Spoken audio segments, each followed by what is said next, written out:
my pleasure and also an honor always to be invited to share some wisdom and guide meditation for all of you. My name is Tom van Steen.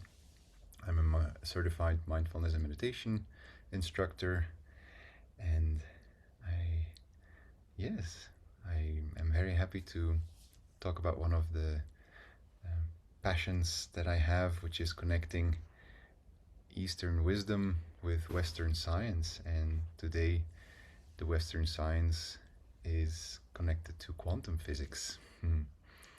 I'll try to keep it as simple and clear as possible. Why do I connect these two topics? Well, it starts with meditation experiences like the one more or less visualized here. I've tried to combine the sphere, the crystal ball in our center, and if we are able to have a very still mind, then we can even sometimes find ourselves sitting inside that crystal ball in our center, often accompanied with a sensation of brightness, of pure energy that we experience. And those are experiences that bring us closer to the true nature of our mind. That true nature is pure light, is consciousness, pure consciousness. And these meditation experiences can be both deeply enriching, but at the same time, they can leave us quite puzzled. Because when we open our eyes, where does that pure light and bright consciousness go to? It's sometimes very difficult to find that in our daily life, right? And it makes us wonder, like, what's the point of it all? And why can't I just be forever in that pure consciousness, in that bright light? Well, the first reason why it's very challenging to maintain that state of mind outside of those meditation experiences is, of course, the four veils of the mind. I will not go too much into detail on those veils today. I've spoken about them already on previous occasions. But basically, our human experience is a combination of those four veils that build on one another, where the fact that we think we live a life as an individual being who has their own experiences, which reinforce the notion of us existing, of the me, of the I existing, leads to a whole series of emotions that we experience in relation to that illusion of me being an independently existing individual. And those emotions convert into actions that have an intention behind them. And it's that combination that leads to karma that we accumulate, and that ends up co-creating our reality. A reality which is not the same as we sometimes experience in meditation. Pureness, brightness. Puzzling to unite those two elements, those two realities that seem to coexist. This has to do with the three existential tensions we also experience in life.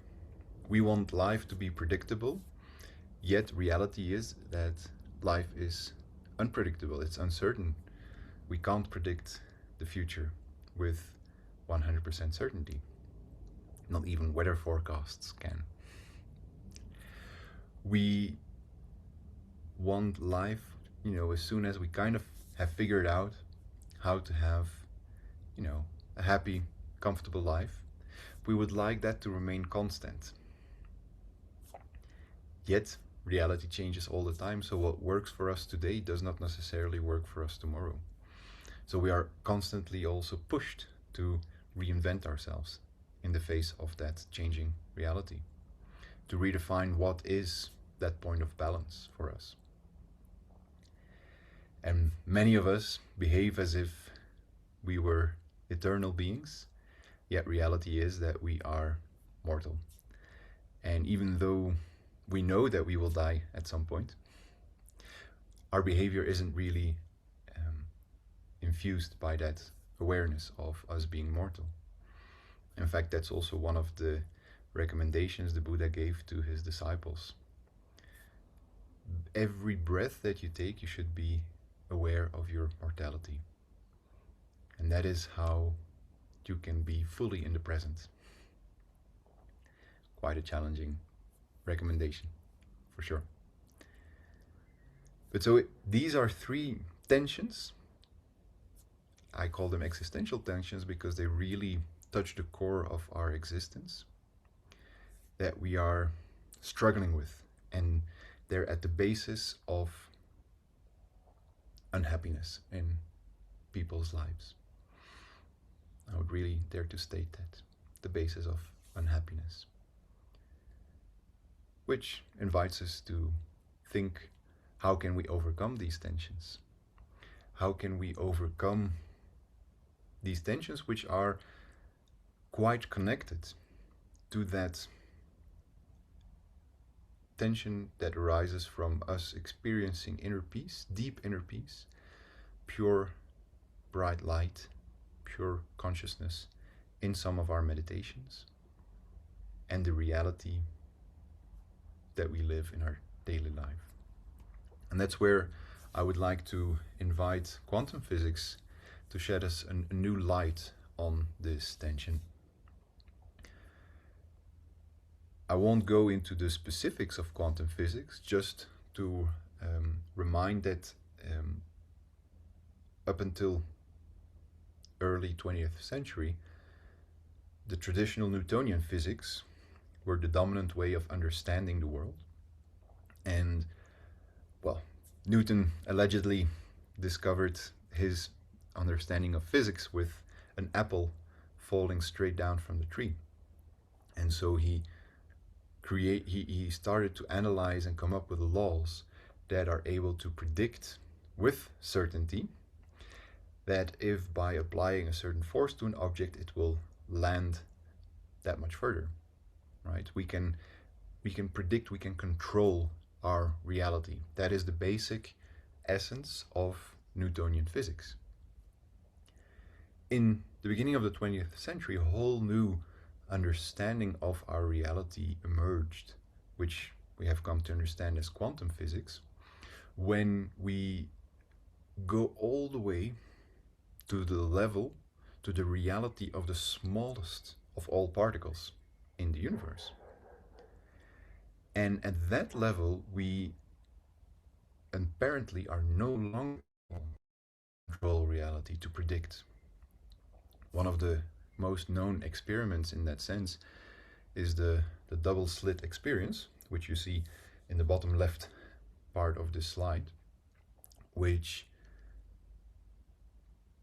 basically boils down to, if we project light through two slits in an otherwise complete wall, that light on a wall that is a bit further behind that first wall, we would expect to only see two slits of light projected on that second wall.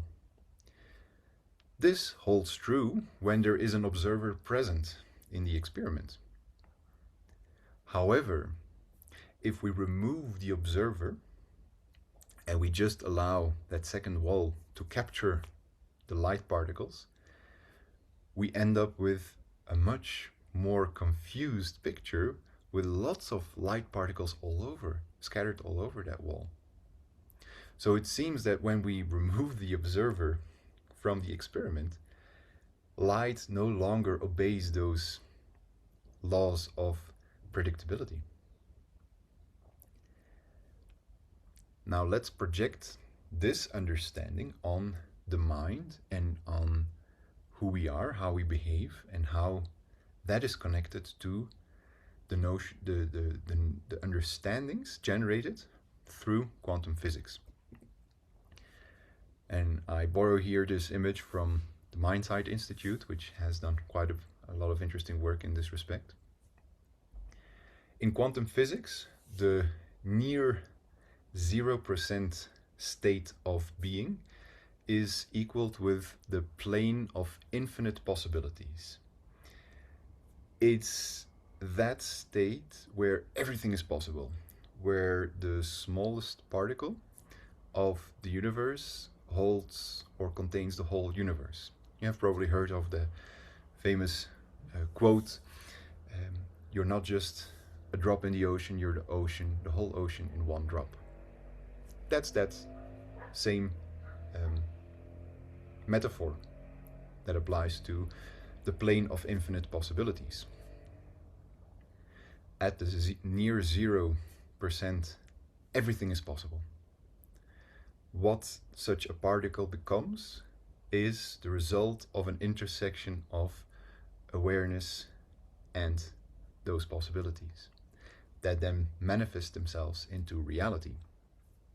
And that reality is that we human beings, when we are born, we're not just random human beings born randomly. We're born in the body of a man, a woman, any sort of gender that we want to apply. We're born in a certain family, in a certain culture, in a certain economic condition. All those elements, all those factors influence where we stand, where we stand in reality, and how much space we have to co-create that reality.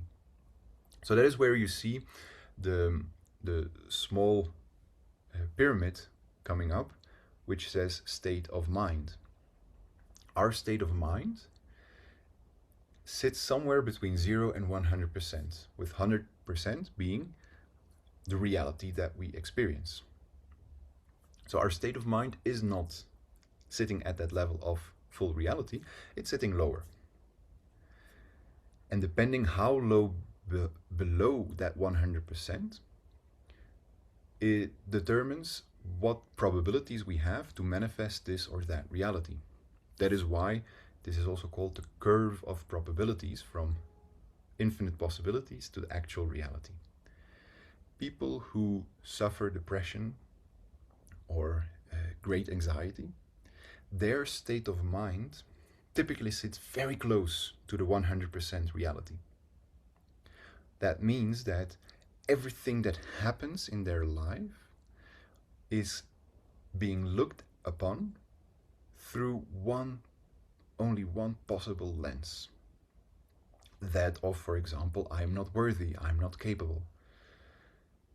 And everything that happens is looked at through that perspective, which means that the reality that is being manifested, it has very little space to be different from that specific state of mind.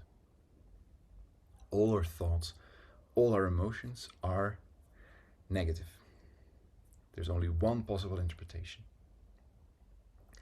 Does that mean that those people are doomed to live in that state of mind forever? No, fortunately not. We can lower the state of mind on the curve of probabilities, opening up new possibilities, new realities, new ways of looking at reality.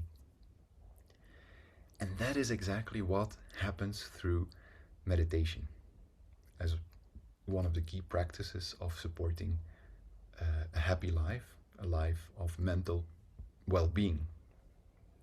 When we meditate, the key instruction is stop reacting. Do not engage with your thoughts. Do not interact with obstacles that present themselves. That's the basic instruction. Bring your mind back to the center. Time and again, time and again. That allows the mind to enter in a new state of consciousness, one which is much lower on that curve of probabilities. Therefore, a typical experience after meditation is we might have been facing lots of challenges in work, in social relations. We meditate, and afterwards we look at it from a whole different perspective. That means exactly that. Our state of mind has lowered, and we see a whole new range of possible realities unfolding in front of ourselves. That is why meditation is so beneficial, because it really contributes to the state of mind widening, opening. And those are the connections. Yeah? Sometimes we can even, when we sit still enough for a long time, we can drop and make connections very low, almost connecting with that infinite plane of possibilities. And that is especially the experience of feeling that we are one with the universe, feeling that we are pure light, we are pure consciousness. Those are experiences that take us all the way back to that purest state of consciousness, unspoiled by the four veils.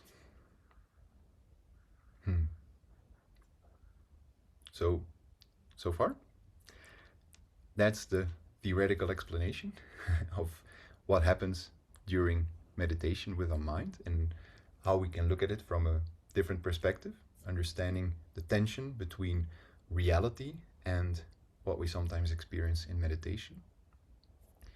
And this then begs probably the question of who is right. Which of those two realities is right? Is it the reality of the four veils? Or is it that reality of that infinite state of possibilities? How can we merge those two?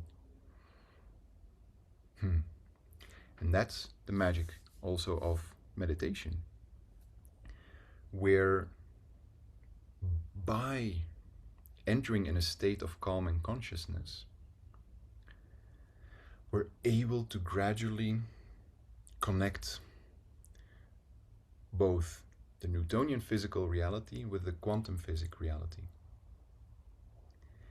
And we come to understand that there is no right or wrong, because that specific question comes from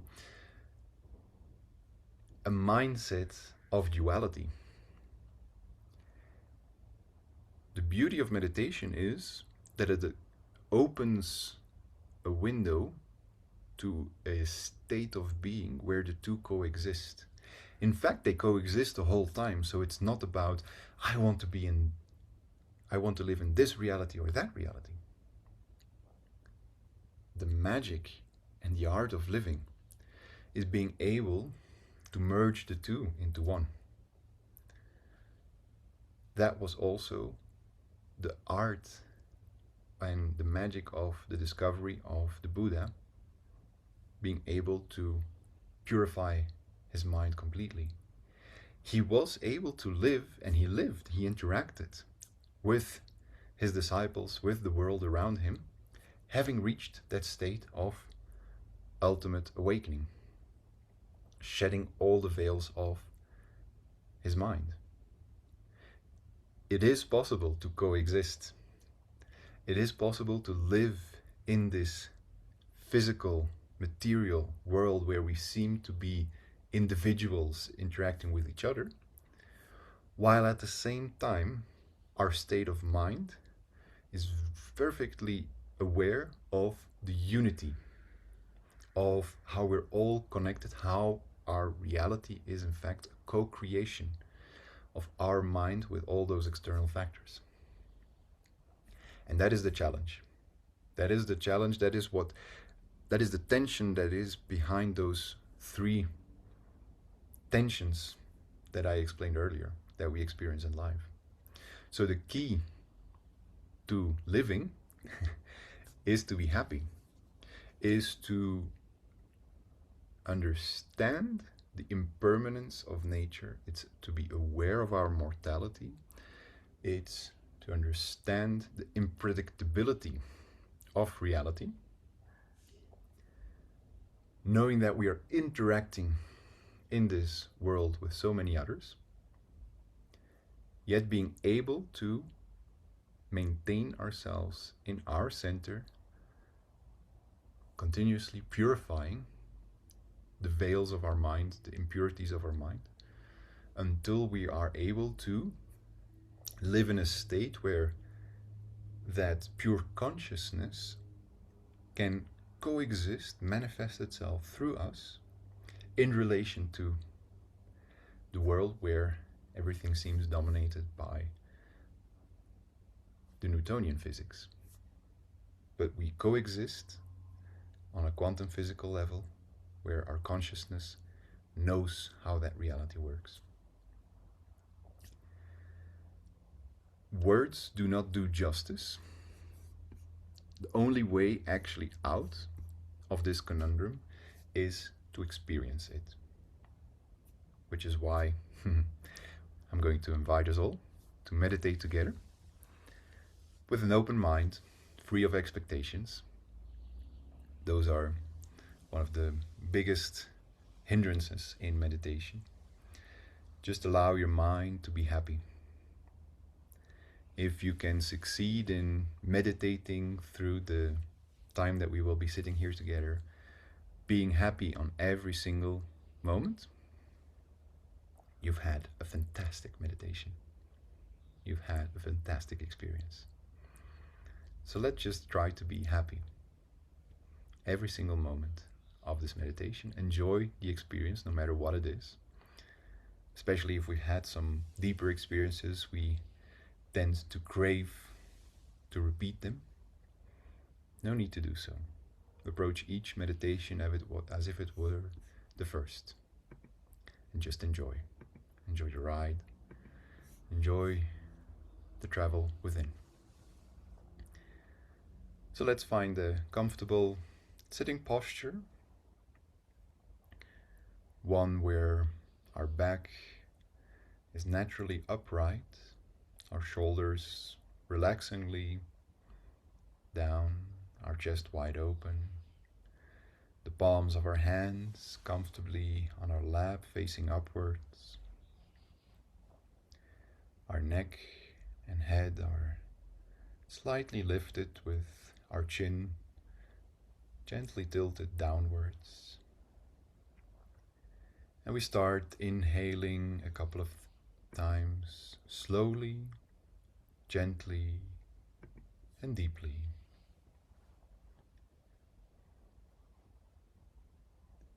We inhale freshness, pure energy that sits around us.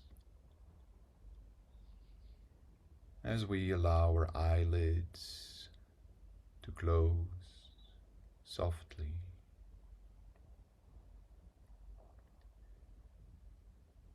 We allow the fresh air to enter our bodies all the way down to our belly. And as we exhale, we let go of any tension, physical discomfort, any emotion that keeps us from being here in the moment. And especially any thoughts, any expectations we may have. We gently let go of them as we exhale.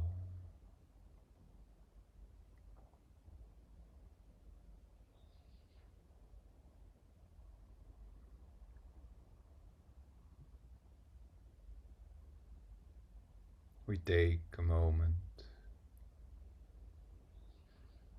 to thank ourselves for giving us this opportunity to relax, to clean the mind, and to cultivate inner well-being.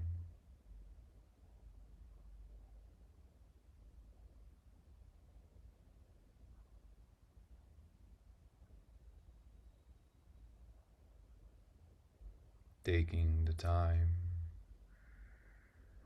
to pause, to stop doing, is probably one of the greatest acts of revolution in this world, in the busyness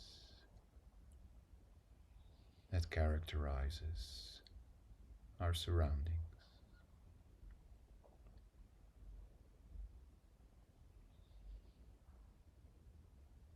Let us make the most out of doing nothing, simply by being. Because in meditation, what works outside no longer works inside. In meditation, the less we want, the less we force,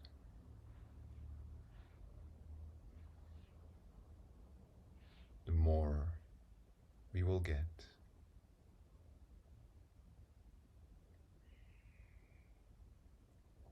So let us stop wanting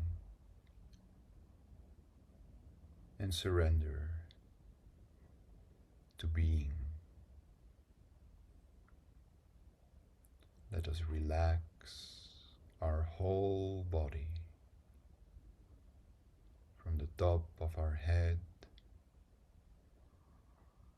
all the way down to the tips of our toes.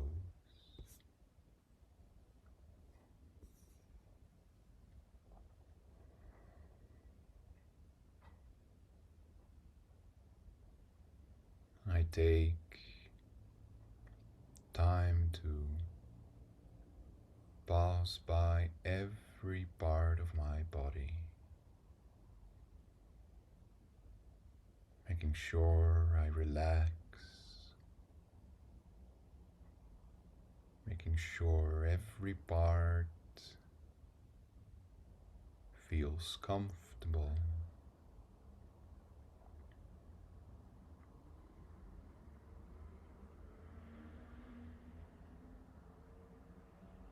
And wherever I come across tension, I welcome the discomfort and give it the opportunity to relax and unwind.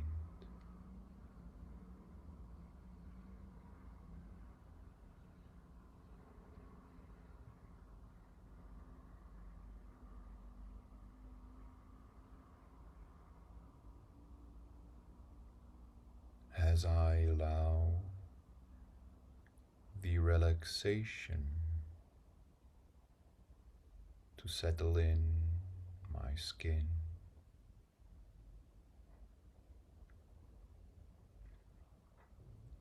I also invite this energy of comfort to sip through into my muscles, into my bones, into my articulations, my joints,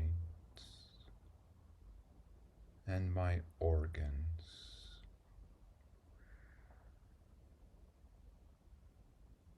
My whole body enters into a deep state of relaxation.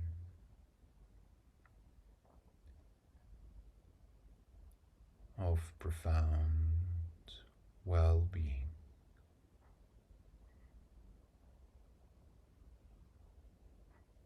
I am fully at ease and comfortable.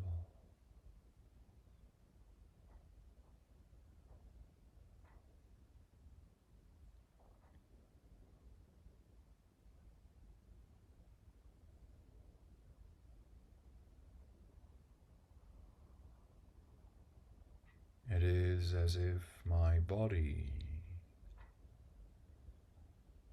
is becoming bigger and bigger.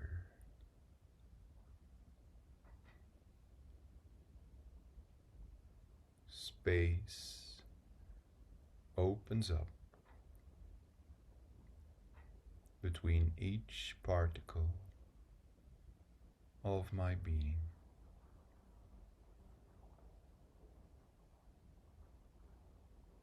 Space is what is filling me up inside, as if I were a hollow tube or balloon,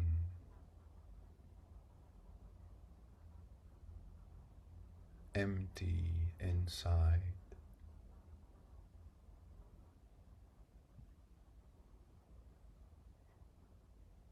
yet full of space, full of infinite possibilities, just sitting there inside me.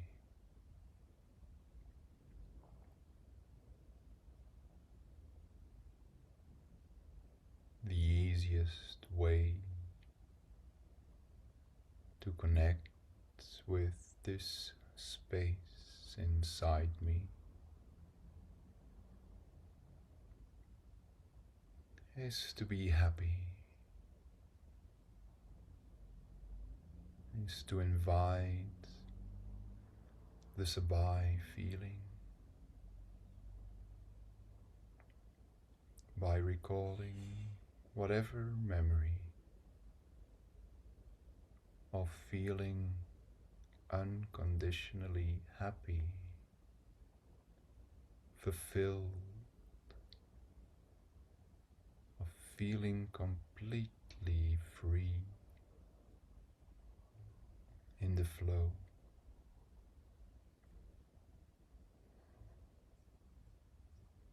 To invite that memory inside me, right here, right now,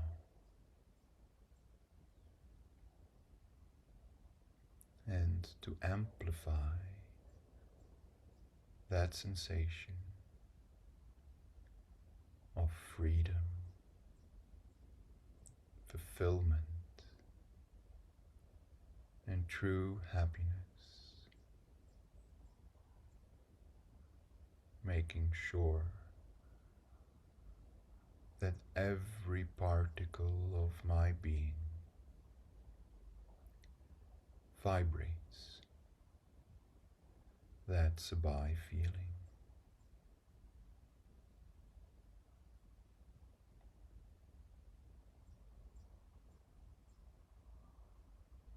That is the ideal state of mind,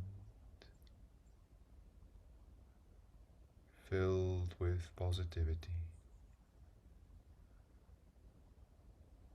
filled with well-being, to allow my attention to start floating down to my center like a feather, slowly and gently floating down the air. until it lands softly on a water surface without causing any ripples, without disturbing the calmness,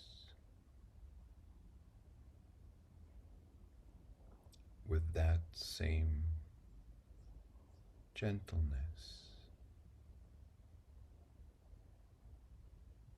I allow my attention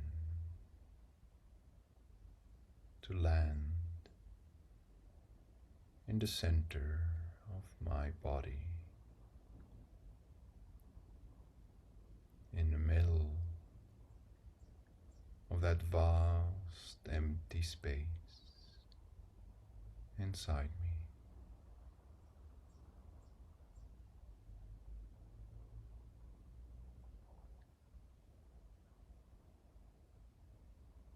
I can visualize my attention being wrapped inside a crystal sphere in my center,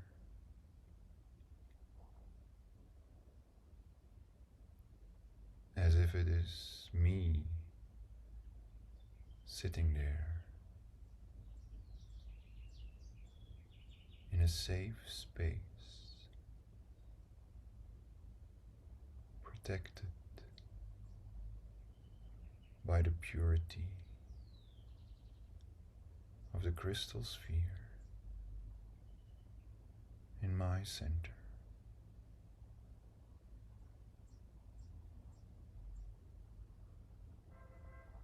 And I allow my mind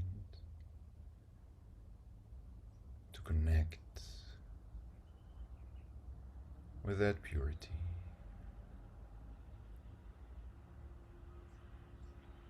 with the crystal sphere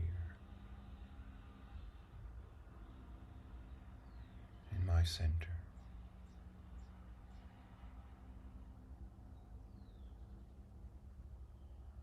Mindful of the Sabai feeling, being present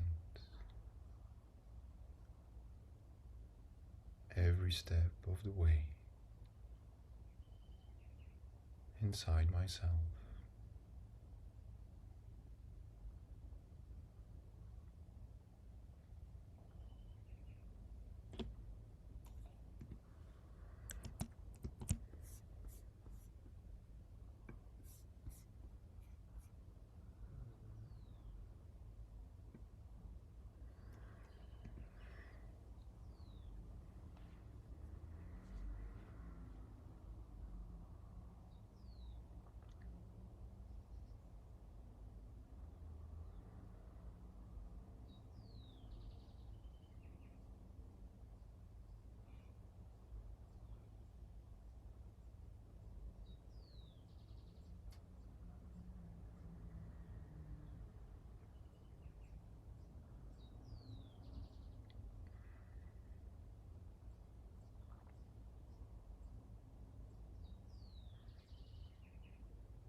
In the silence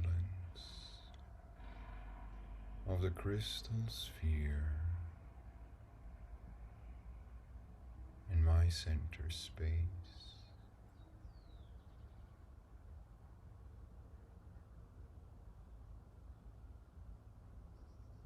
I make sure to redirect my attention to the purity the crystal sphere. Every time I get distracted, recognizing it's the nature of my mind, of the mind with all its veils, to get distracted.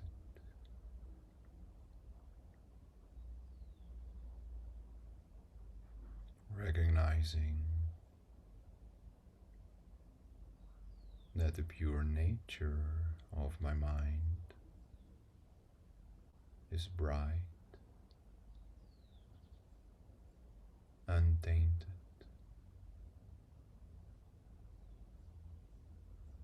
recognizing I can choose where to I direct my attention,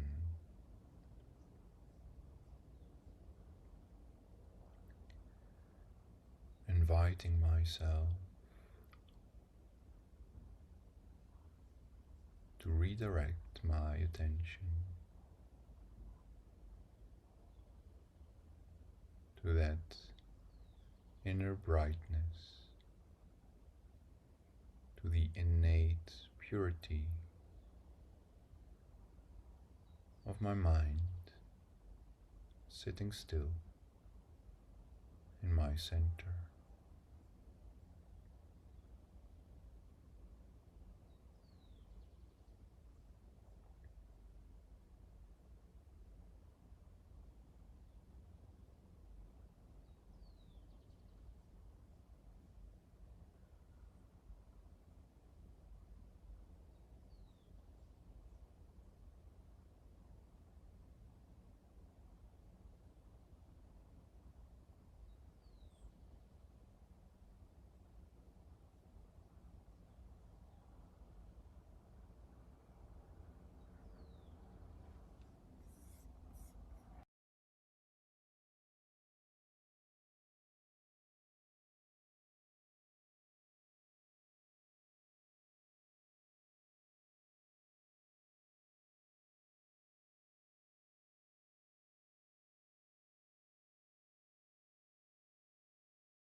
And if distractions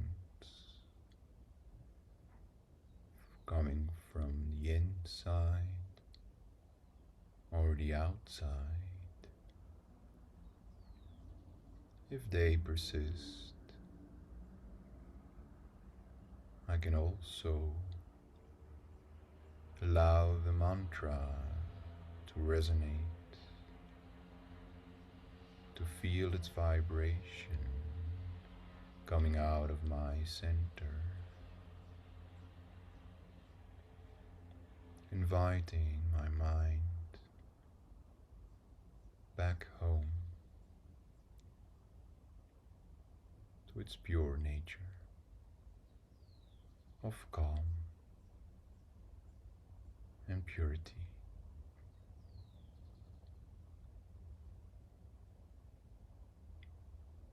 Samma Arahang, Samma Arahang, Samma Arahang,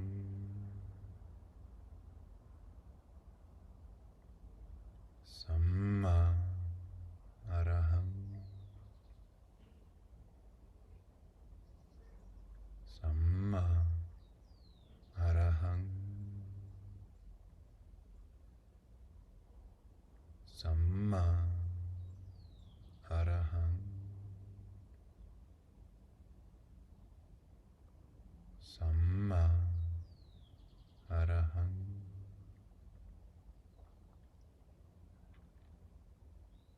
Samma Arahang, Samma Arahang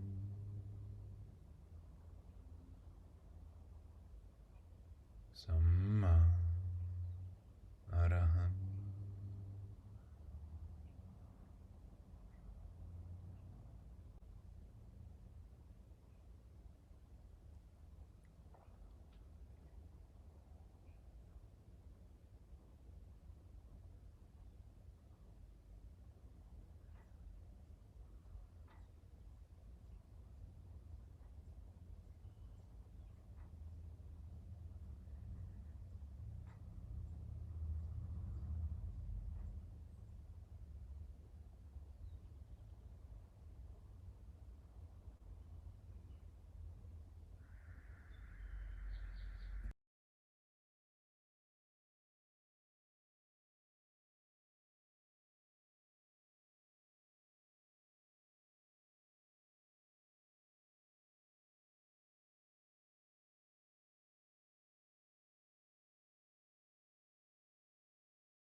Sabai,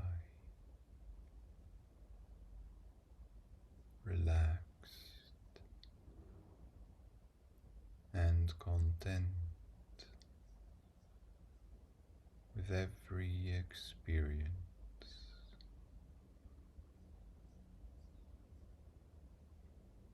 My mind becomes more familiar with the purity of the crystal sphere in its center space,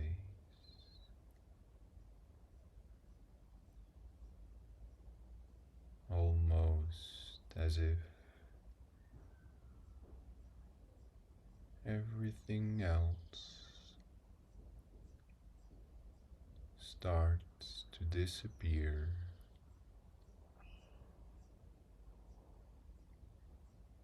Just me inside the crystal ball in my center. Remain purity and brightness engulf me as I connect deeper and deeper with the center of my center.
The peace energy that flows out of my center spreads all over my being.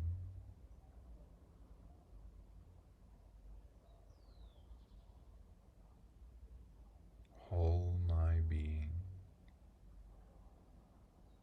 is filled with peace energy, with brightness and purity.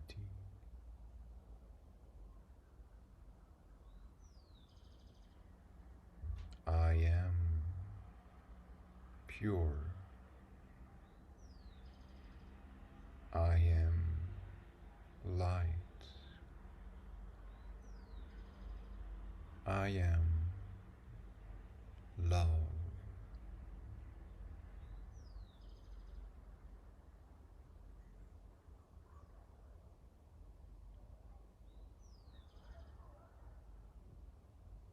Each and every particle of my being vibrates on the frequency of pure energy. bright light and unconditional love.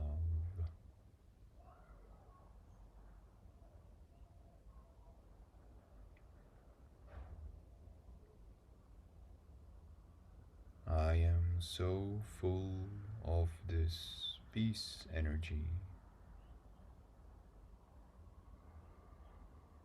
that I naturally want to share it with all other beings.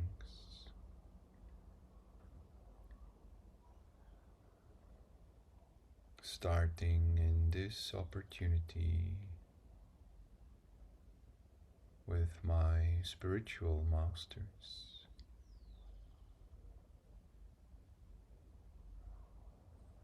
sharing them loving kindness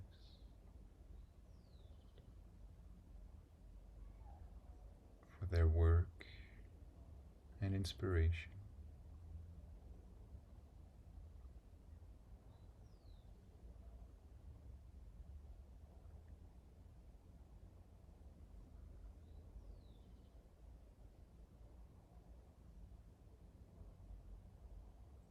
And from them, I expand my sharing of loving kindness to all beings. May all beings experience inner peace and calm. May all beings find the source of inner peace and calm inside themselves.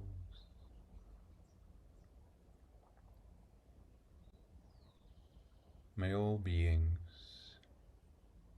follow the way through to the center,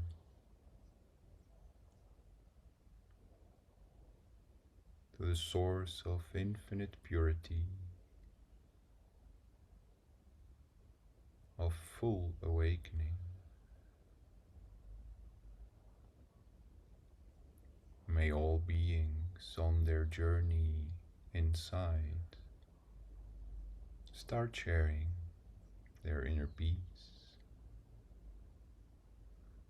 through their thoughts, their words, and actions, thereby contributing to outer peace.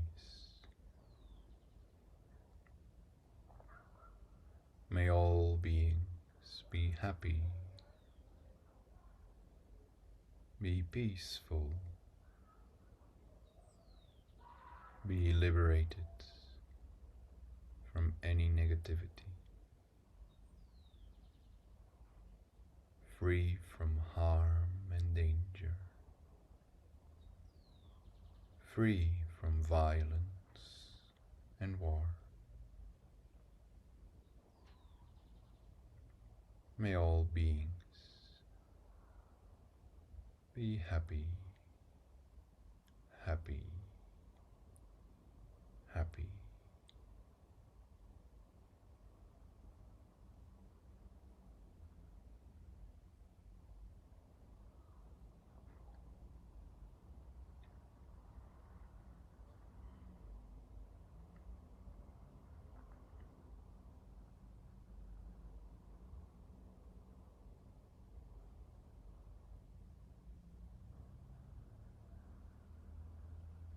As we are nearing the end of this meditation, we take a moment to store this experience in our center so that we can easily reconnect and recharge after this meditation by going back with our attention to the center whenever we want. But for now, we are gently reconnecting our attention to our physical sensations, becoming more aware of the temperature in the space where we sit, the sounds we hear nearby or far away. We take a slow, deep breath in and out as we reconnect with our body. We become more aware of the body that hosts us here. We become more aware of the space in which we sit. We become aware of every breath we take, the movements of our body as we breathe in and out. And while we maintain a gentle connection with our center, we become ready to gently open our eyes again, and with a soft smile, irradiate that sensation of inner peace around us. We open our eyelids and close this meditation.